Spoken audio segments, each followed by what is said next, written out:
Bravo. Allez, on y va. Willy, comment on savoure un match comme ça? D'abord, on savoure une victoire comme ça.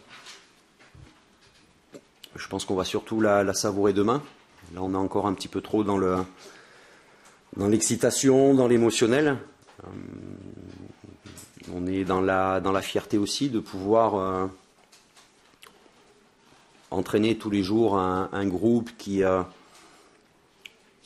connaît ses limites techniques, ses limites tactiques, mais qui est en train de se découvrir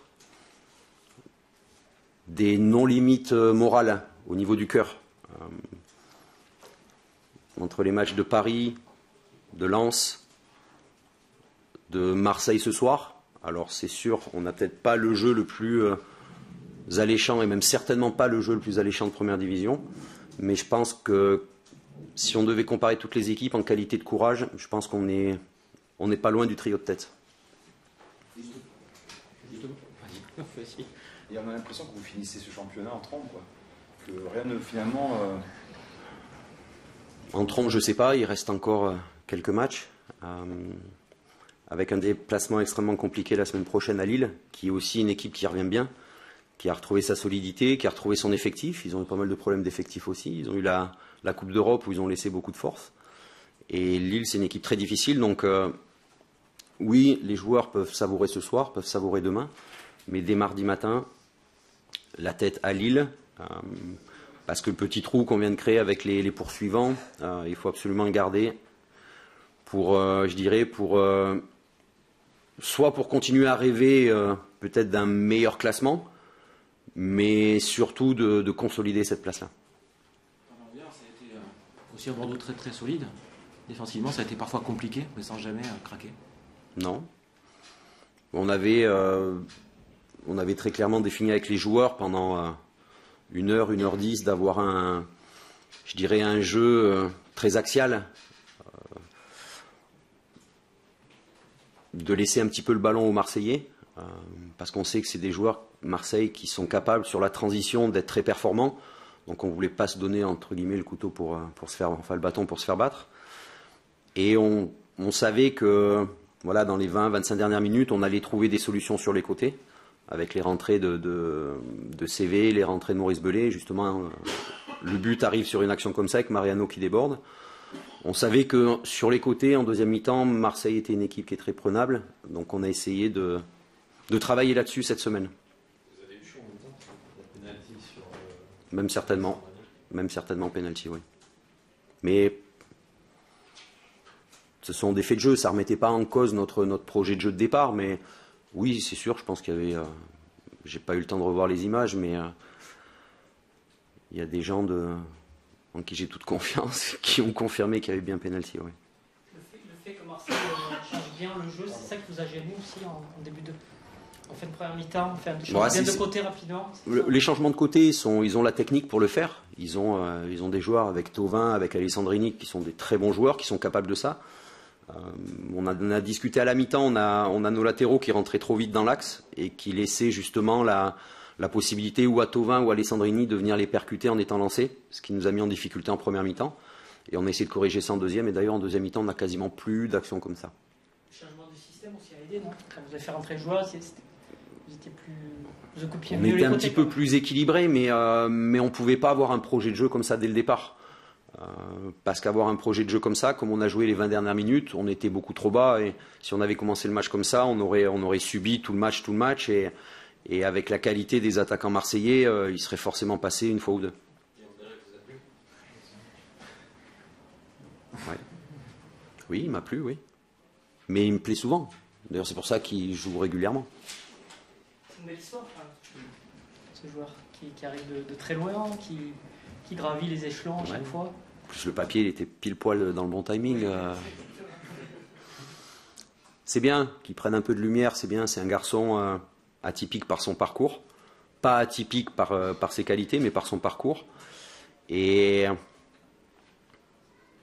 ça doit lui faire voir qu'il est qu'au début et qu'il a une marge de progression encore énorme, qu'il y arrivera, qu'il progressera encore à base de travail, à base d'analyse aussi. Il doit savoir analyser ses performances, il doit savoir analyser le jeu adverse. Mais c'est un joueur qui est discret et fier à la fois. Donc je ne m'inquiète pas pour lui sur son implication dans le travail, dans les semaines, les mois et les années qui viennent. Oui, avant ce match, on parlait du public, pour qui c'était hyper important de ne pas perdre contre Marseille après 37 ans. On a vu ce soir la communion avec l'équipe. C'est une image qui va forcément compter pour la suite. Elle compte, oui, mais on ne veut pas se focaliser sur ça parce que la communion avec le public, ça fait déjà un petit moment que ça dure cette année. Ça fait plusieurs semaines que le public se rend compte des efforts qui sont faits, se rend compte que l'équipe joue avec son cœur, que les joueurs jouent avec leur cœur. Et c'est ce que tout supporter veut voir. Un supporter comprend toujours que dans une saison, il y a des victoires, il y a des défaites, il y a des matchs où on est moins bon, des matchs où on est meilleur. Mais un supporter, ce qu'il veut avant tout, c'est voir des joueurs qui jouent avec leur tripes, avec leur cœur. Et c'est ce que mes joueurs ont encore fait ce soir. Vous nous expliquez la différence d'un week-end à l'autre de maîtrise entre ce que vous avez montré la semaine dernière et le match de ce soir, notamment sur un plan technique. Je crois que sur les deux matchs, on n'a pas, face à Lens et face à Marseille, techniquement, on a eu quand même beaucoup de déchets. Mais après, il y a des adversaires différents.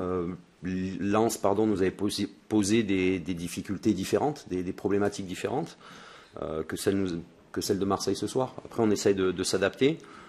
Mais je crois qu'on a un groupe qui a pris conscience à un moment donné de ce qu'il peut réellement faire. Mais surtout, ce qui est important, ce sont les leviers à activer. Et les joueurs ont compris qu'en étant sérieux, travailleurs et disciplinés, il y aurait toujours des bonnes choses à la fin. Thibaut, juste sur le gardien de but qui a été encore top ce soir. Ouais, il appréciera pas encore ce que je vais dire, mais il a fait son job. Comme Sané a fait son job, comme Palois, après 4 semaines d'arrêt quasiment, a fait son job, comme tous les joueurs ont fait le job aujourd'hui. Carasso l'a fait, il est payé pour ça. Mais c'est vrai que depuis le début de saison, c'est du très très très très haut niveau. Vous avez décroché le 7e, vous êtes à 4 points du 3e, est-ce que vous pensez à la Ligue des Champions? Non. On pense au match de Lille. Lille reste une équipe sur une bonne série et très solide. Et après Lille, on pense à la Ligue des Champions. Après, on passera à Metz. Voilà. Bon, Parce que vous parlez un peu de sprint final. Nous, notre sprint, il ne faut pas oublier qu'on l'a lancé le 1er février. Donc ça fait déjà un petit moment qu'on est dans je dirais sur du... c'est compliqué pour nous depuis un petit moment, parce qu'il a justement, avec le mois de janvier catastrophique et décembre et janvier catastrophique qu'on avait fait, on avait besoin de prendre des points, de revenir un petit peu dans la course. Et ce que les joueurs montrent depuis le 1er février, c'est fort, ça nous donne de la fierté. Et puis j'en profite aussi, parce qu'on parle toujours de l'entraîneur, on parle toujours des joueurs, on parle toujours du public, mais j'en profite ce soir pour rendre un hommage à mon staff et à tous les gens qui travaillent, le staff technique et autres, comme on dit, toujours on dit staff autres. Ça part des kinés, du docteur, des magasiniers, de toutes les personnes qui sont au quotidien avec cette équipe et qui font un travail remarquable depuis le début de saison. Finalement, c'est cette notion que nous, on peut avoir de finir en trombe. C'est tout un club, en fait, qui s'est mobilisé. C'est ça?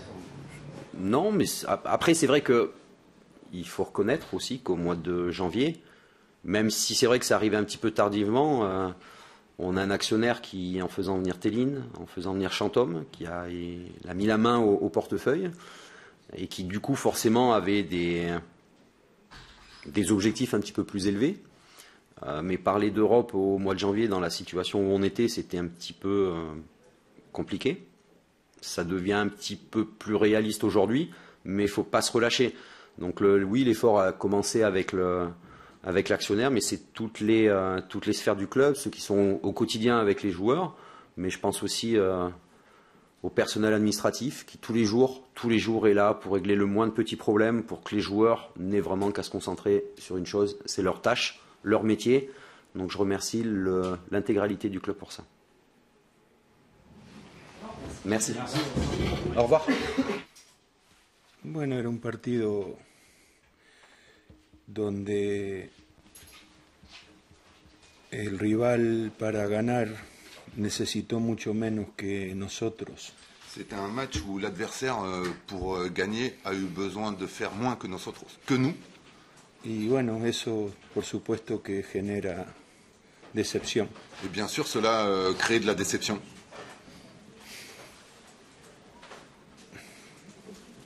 Est-ce que vous pensez que l'arbitre a eu la bonne décision en ne sifflant pas?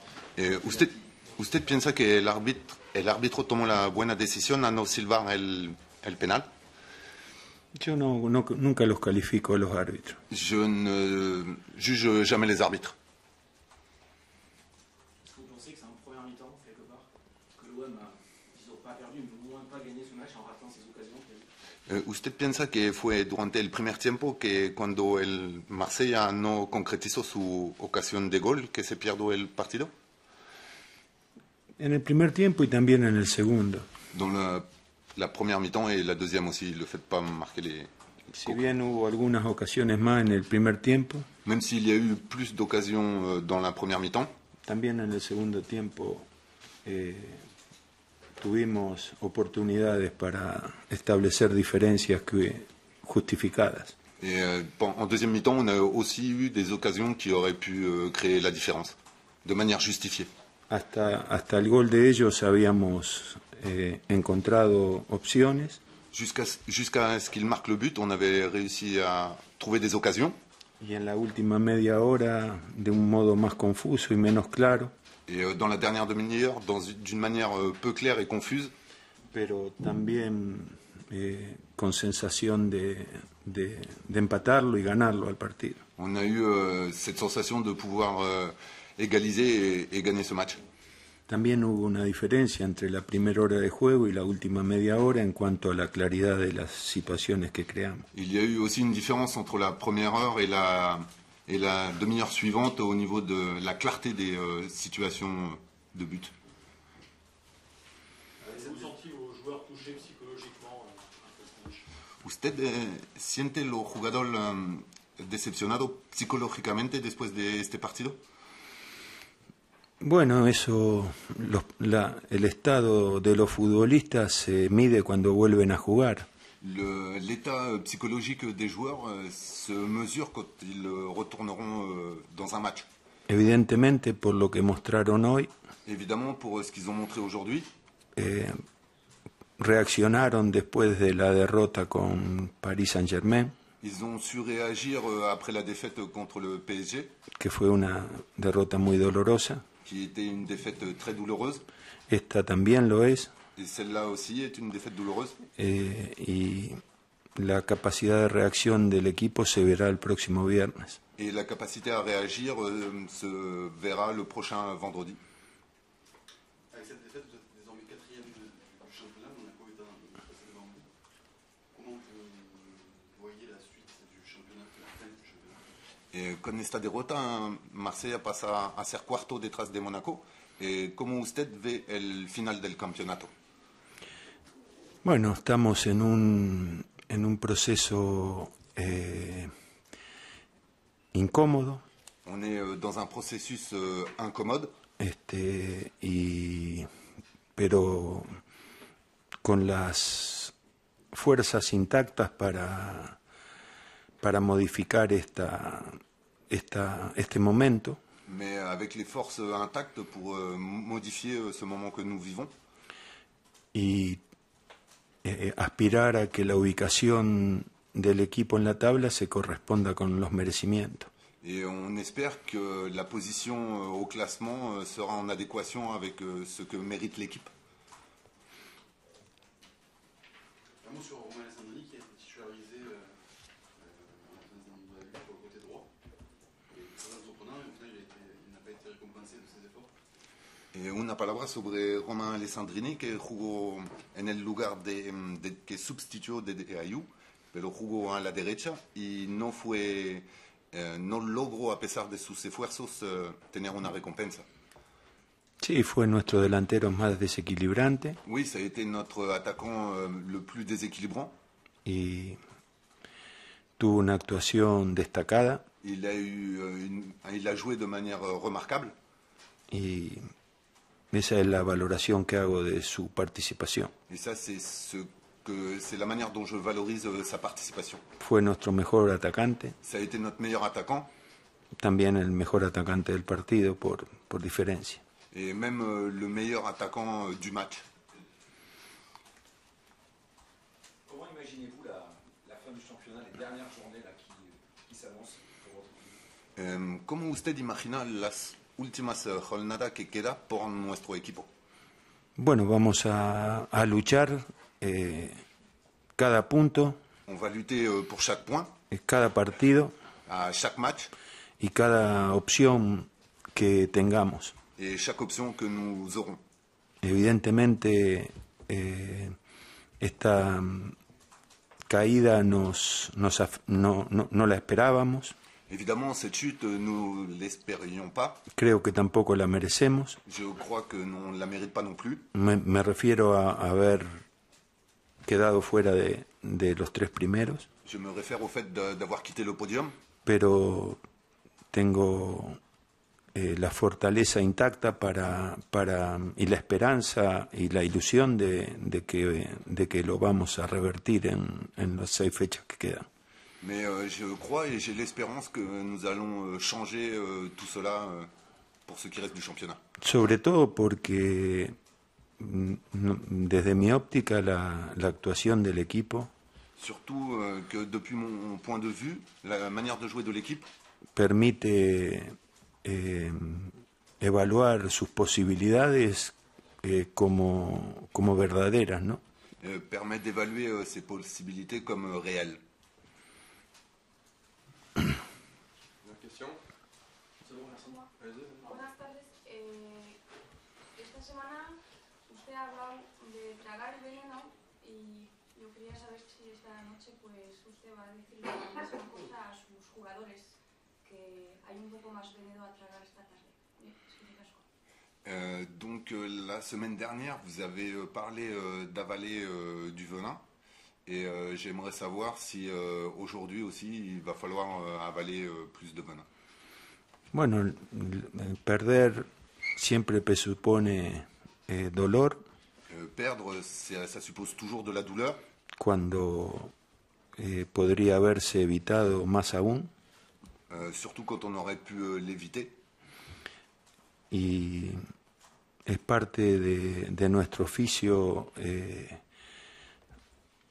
recuperarnos de estos malos momentos. Et cela fait partie de notre travail de se récupérer de ces mauvais moments. Merci. Merci.